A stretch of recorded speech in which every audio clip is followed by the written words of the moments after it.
Di tengah tumpukan peti kemas di Terminal Tampa, Florida, sebuah transaksi senjata ilegal sedang berlangsung. Di antara para kriminal itu, ada Frank, seorang agen FBI berambut pirang dengan jas putih yang sedang menyamar sebagai pembeli. Misinya jelas, menyergap transaksi berbahaya ini. Otto Krieg, meet my friend Bobby. He's helping me with the financing.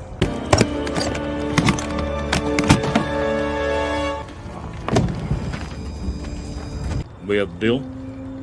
We have deal. Yeah, I like it. Polisi tiba-tiba menggerebek. Frank segera beraksi. Ia pura-pura terkejut, mengangkat pistolnya, dan sengaja membiarkan dirinya tertembak. Ini adalah bagian dari rencananya untuk menghilangkan jejak identitas aslinya sebagai agen FBI. The cop, Mickey, and he bought this fucking land! Gun! Gun! Drop the gun! Drop the gun!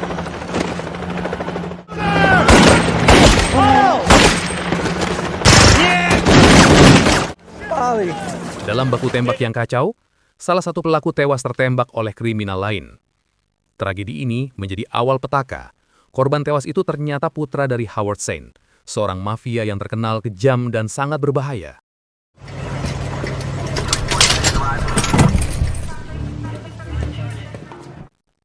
Frank terbangun di ruang medis. Ia melihat jasad putra mafia itu sudah berbaring tak bernyawa. Frank belum tahu bahwa kematian itu akan memicu serangkaian kejadian mengerikan yang akan menjadi mimpi buruk terbesarnya. The Frank Castle. Find his soldier. To find his undercover op. In Puerto Rico, man. Say hello to your folks.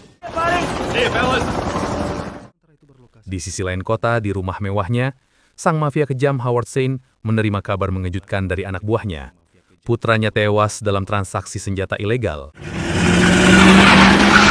Bail him out. Bring him to the club. Don't hit me. Don't hit me. Don't hit me. Tak lama, Mikey, rekan putra Zinn yang berhasil kabur, muncul. Ia langsung diinterogasi habis-habisan oleh ajudan kepercayaan Zinn. Di bawah tekanan, Mikey dipaksa menjelaskan mengapa putra Zinn terlibat dalam transaksi itu. Tepat di tengah intimidasi, Howard Zinn sendiri muncul. Wajahnya menunjukkan kemarahan yang membara. It's actually no comfort at all.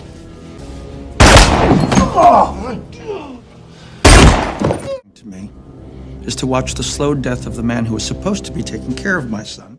Di waktu yang hampir bersamaan, Frank tiba di rumah dan disambut oleh istrinya, Maria, wanita yang cantik dan bersahaja. Putranya Will segera menghampiri dan mengeluh mengapa ayahnya selalu dipindah tugaskan, membuat mereka harus pindah rumah berkali-kali. Frank hanya bisa mengelak, sebab ia tak ingin keluarganya tahu bahwa semua itu adalah konsekuensi dari pekerjaannya sebagai agen penyamaran. Someday when you're older, Will, I'll tell you why we had to move so much. Howard Zinn menatap jasad putranya. Ia bertemu Jimmy, seorang agen FBI dan rekan Frank di departemen yang sama.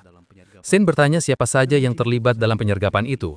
Namun Jimmy menolak memberi informasi, menyarankan Zinn menyerahkan masalah ini ke pihak berwajib.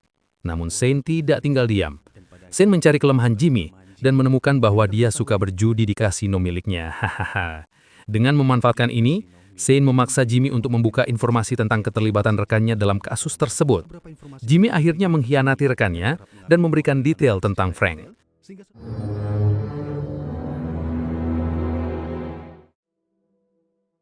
Frank terlihat menghadiri reuni keluarga di pantai Puerto Rico.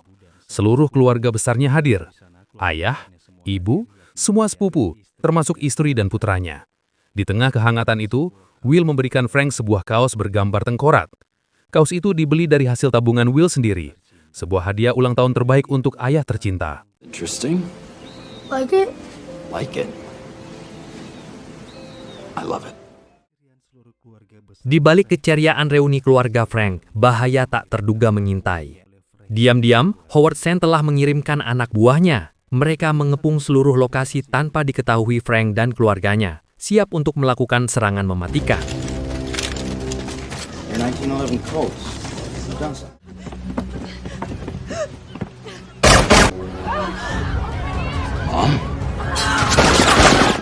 Kekacauan pecah. Frank terguncang hebat saat menyaksikan kematian ibu, adik, kakak, dan ayahnya. Di tengah horor itu, ia melihat istri dan anaknya, Maria dan Will, berjuang mati-matian mencoba masuk ke mobil untuk menyelamatkan diri dari pembantaian ini.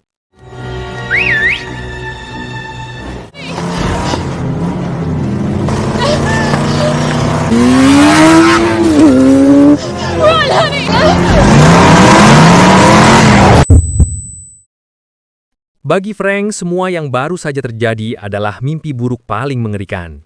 Ia merasakan beban berat yang tak tertahankan, seolah sebuah batu besar menimpa tubuhnya, tatkala melihat seluruh anggota keluarganya tewas tak tersisa di hadapan matanya.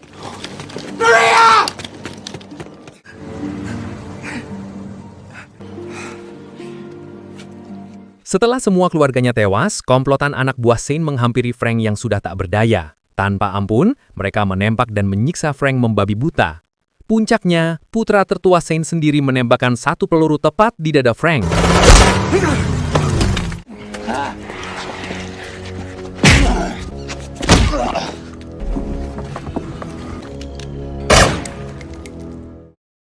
Mengira Frank sudah tewas, mereka membakar dermaga untuk menghilangkan semua jejak kejahatan. Api dengan cepat menjalar ke sebuah perahu, memicu ledakan dahsyat yang membuat tubuh Frank ikut terlempar ke laut.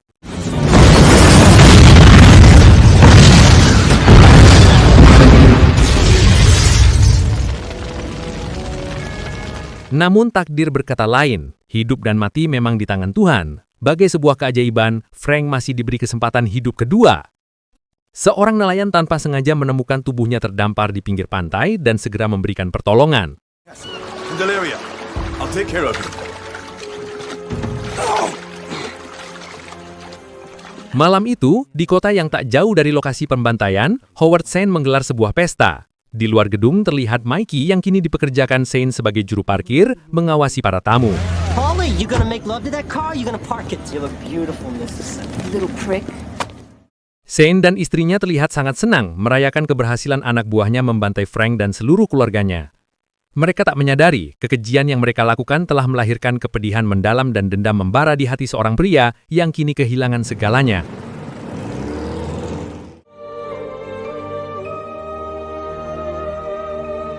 Beberapa minggu berlalu, Frank akhirnya berangsur pulih. Meskipun tubuhnya masih lemah, kehidupannya sudah berubah drastis tanpa satupun anggota keluarga yang tersisa. Agar tidak larut dalam keterpurukan, Frank memotivasi diri untuk bangkit. Ia menemukan senjata lamanya dan kaos tengkorak pemberian mendiang putranya, simbol pengingat akan janji balas dendamnya.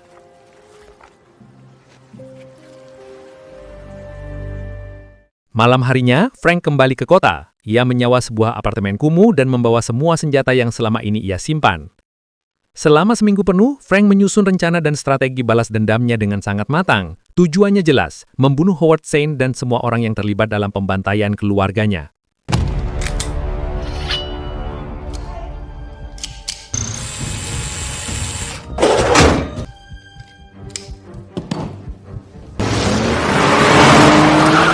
Frank tidak membuang waktu. Ia bergerak cepat dan berhasil menculik Mikey.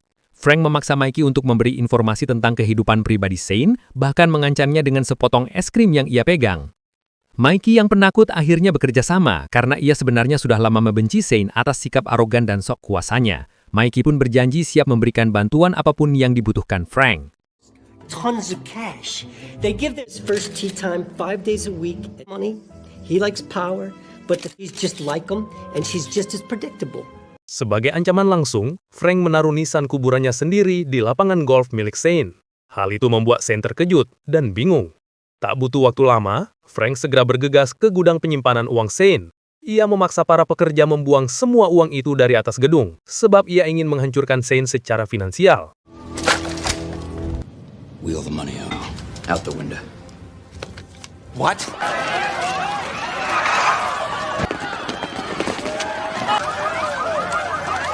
Saat meninggalkan lokasi, Frank berpapasan dengan dua anak buah Shane. Dengan gerakan cepat, ia menembak mereka berdua hingga tewas.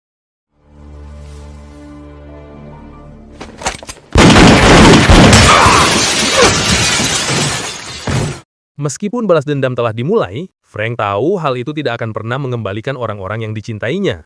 Kenyataan ini justru membuat Frank semakin terpuruk. Di waktu-waktu kosong, Ia mencoba membenamkan kesedihannya dengan menenggak minuman beralkohol, mencari pelarian dari rasa sakit yang tak kunjung hilang. We're not lucky. Sementara itu, Howard Shane sangat emosi saat mengetahui semua uangnya lenyap. Tak lama, dua rekan bisnisnya datang mengeluh tentang uang mereka yang juga disimpan di gudang itu. Shane mencoba menenangkan mereka, seolah-olah hal itu bukanlah masalah besar. Ia berjanji akan memperbaiki semuanya, dan meyakinkan bahwa pengiriman uang selanjutnya pasti akan lancar dan aman. Over 10 years. It's the first time anything like this ever happened. You guarantee our money this time. Everything I've got.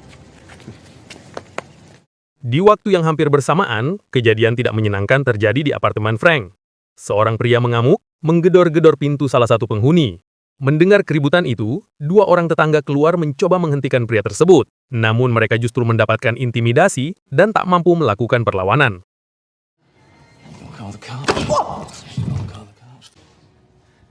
It's kind of late. Tak lama, Frank keluar dari apartemennya. Dengan tubuh tegap, ia berdiri di depan pintu. Layaknya pahlawan, ia langsung menghajar pria pengamuk itu hingga tak berdaya. Frank kemudian memperingatkannya agar jangan pernah lagi berbuat keributan di apartemen tersebut, menunjukkan bahwa ia tidak akan tinggal diam atas kekerasan di sekitarnya. Come on. Frank kicked his ass, huh? Shouldn't play with knives. Beberapa saat kemudian, muncullah Joan, salah satu tetangga Frank yang tadi pintunya digedor-gedor. Ia berterima kasih karena Frank sudah membantunya. Sebagai balasan, Joan menawarkan bantuan jika suatu saat nanti Frank membutuhkan sesuatu. Malam harinya, Frank diam-diam membuntuti istri Shane yang baru saja masuk ke sebuah hotel. Frank masuk ke mobilnya dan menghubungi ajudan Shane, memintanya untuk datang ke sana. Ia sedang melakukan penyamaran untuk menjebak ajudan itu, seolah-olah berselingkuh dengan istri majikannya sendiri. Glass. Quentin Glass? Meet me at the bar at the Wyndham Hotel. Bring $5,000. Skenario ini diperkuat dengan peran Mikey yang melaporkan telah melihat ajudan Shane keluar dari hotel tempat istri Shane menginap. Mendengar laporan itu, Shane pun mulai terlihat curiga terhadap mereka berdua. Ben, Quentin. I've been looking for you. I dozed off out by the pool. Keesokan paginya, Frank mendatangi restoran tempat Joan bekerja. Tak lama, seorang pria membawa gitar datang, yang sebenarnya adalah pembunuh bayaran yang diutus untuk membunuh Frank. Frank merasakan gerak-gerik pria itu membuatnya tidak mengalihkan pandangan sedikit pun, hingga ia yakin bahwa pria itu hanyalah seorang pengamen biasa.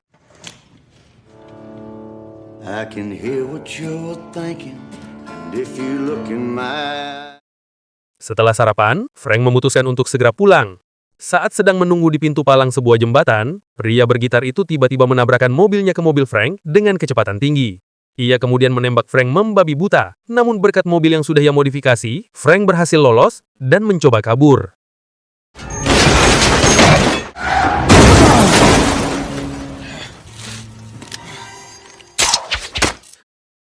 Malam harinya, Frank diam-diam kembali menyambangi lokasi tempat uang milik rekan bisnis Shane akan dikirim. Di sana, Frank membakar habis semua uang tersebut. Aksi ini membuat Shane dan rekan bisnisnya semakin resah, karena Frank terus-menerus merusak sumber keuangan mereka.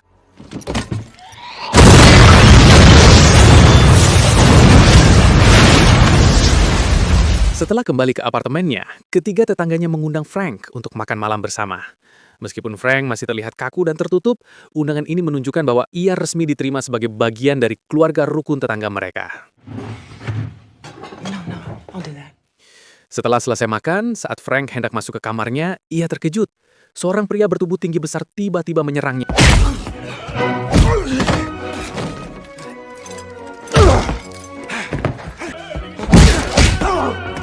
Seorang pria bertubuh tinggi besar tiba-tiba menyerangnya, memperlakukan Frank layaknya samsak tinju.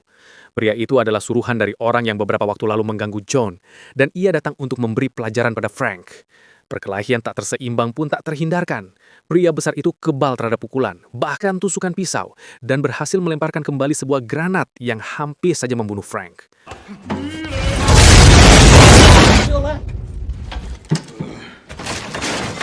Seperti orang kesetanan, pria itu dengan mudah mencopot kloset. Frank dihantam hingga dinding apartemennya roboh. Lalu, ia diangkat dan dihantamkan ke pintu kulkas berkali-kali, membuat Frank terlihat mulai tak berdaya dan nyaris pingsan.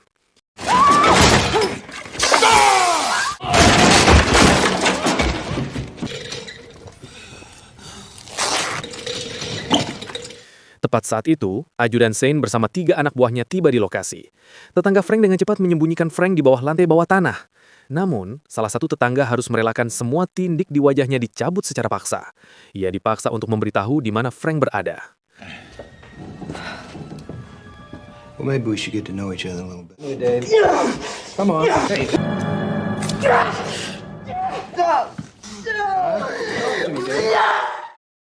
Setelah ajudan Saint pergi, ia meninggalkan seorang anak buahnya berjaga. Kalau-kalau Frank tiba-tiba muncul. Melihat Dave kesakitan dan berkorban demi dirinya, Frank dengan terpaksa keluar dari lantai bawah tanah.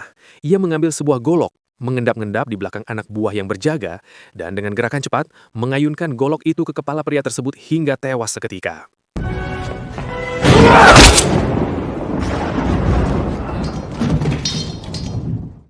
Frank terhenyak melihat kondisi Dave yang terluka parah di wajahnya. Dave rela mengorbankan diri demi Frank karena menganggapnya kini adalah bagian dari keluarga mereka. You ready to die for me? You're one of us. Your family. Pengorbanan itu menyentuh hati Frank, membangkitkan kemarahan yang membara dalam dirinya. Momen inilah yang membulatkan tekad Frank untuk segera melanjutkan rencananya melenyapkan semua orang biadab yang telah menghancurkan hidupnya. They have something to lose.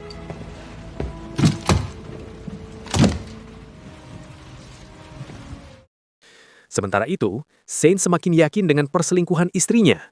Ia menyuruh Mikey untuk memberikan tiket parkir hotel ajudannya. Benar saja, Saint menemukan bahwa tiket parkir itu berasal dari hotel yang sama dengan tempat istrinya menginap. Bukti ini memperkuat dugaannya.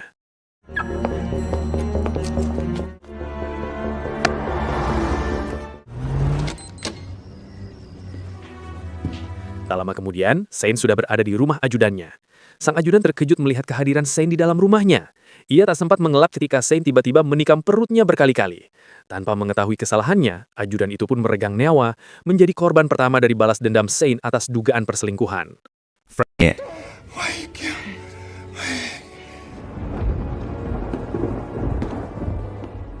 Frank mendatangi rumah mantan rekannya, Jimmy. Frank sudah mengetahui Jimmy adalah satu-satunya orang yang membocorkan identitasnya kepada Saint. Ketahuan berkhianat, Jimmy yang sudah terlanjur basah terpaksa menodongkan pistolnya untuk menghabisi Frank. Namun sial, ia tidak menyadari bahwa pelurunya sudah kosong karena Frank sudah mengambilnya terlebih dahulu. Rasa bersalah dan tidak adanya pilihan lain membuat Jimmy mengambil keputusan tragis. Ia memilih bunuh diri, mengakhiri hidupnya yang penuh penyesalan.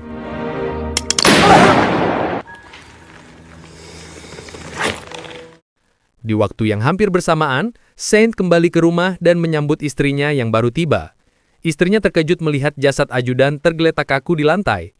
Saint melemparkan tiket parkir hotel dan menampar istrinya. Howard, Quentin was gay. You'd say anything. Sang istri mencoba menjelaskan berulang kali bahwa ajudan itu adalah seorang gay, sehingga mustahil mereka memiliki hubungan spesial. Namun Saint yang sudah terlanjur dirasuki cemburu, amarah, dan sakit hati tidak mendengar. Tanpa belas kasihan, ia membawa istrinya ke sebuah jembatan saat kereta akan melintas. Ia melemparkan istrinya begitu saja ke jalur kereta, menyisakan teriakan dan pemandangan yang sangat mengerikan.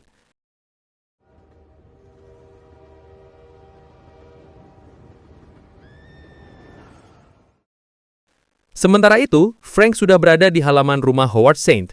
Ia mempersiapkan semua persenjataannya, memantapkan aksinya. Dalam hati, ia berbisik pada dirinya sendiri bahwa ini bukanlah sekadar balas dendam, melainkan sebuah hukuman dari seorang eksekutor. Frank kini mengklaim dirinya sebagai The Punisher. Punishment.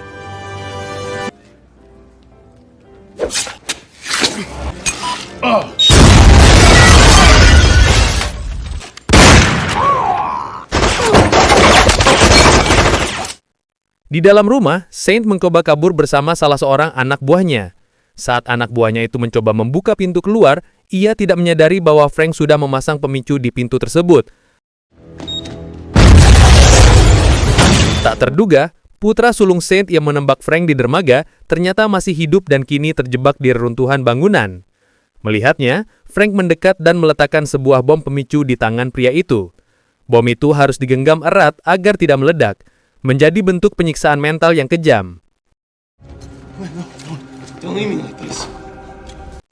Sementara itu, Saint yang masih mencoba melarikan diri, tiba-tiba menyadari Frank sudah berada tepat di belakangnya.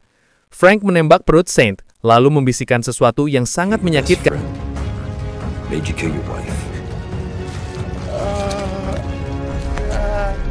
And now I've killed you. Sebagai penutup dari penderitaan yang telah ia rasakan. Setelah itu, Frank segera mengikat Saint ke sebuah mobil. Saat memicu yang digenggam putra Saint terlepas, memicu ledakan semua mobil yang sudah ditanami bom. Saint terseret dan terbakar hidup-hidup, menemui akhir yang setimpal.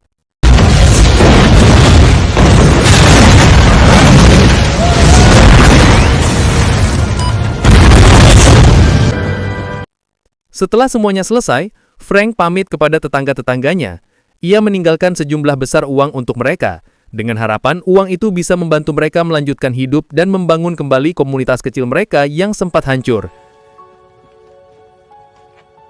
Sejak saat itu, Frank diketahui tinggal di sebuah tempat yang jauh dari keramaian. Ia memutuskan untuk terus membela kebenaran, membasmi orang-orang jahat, agar tidak ada lagi yang mengalami nasib tragis seperti dirinya. Kisah balas dendamnya memang telah usai, namun perjuangan The Punisher baru saja dimulai. Terima kasih sudah menonton.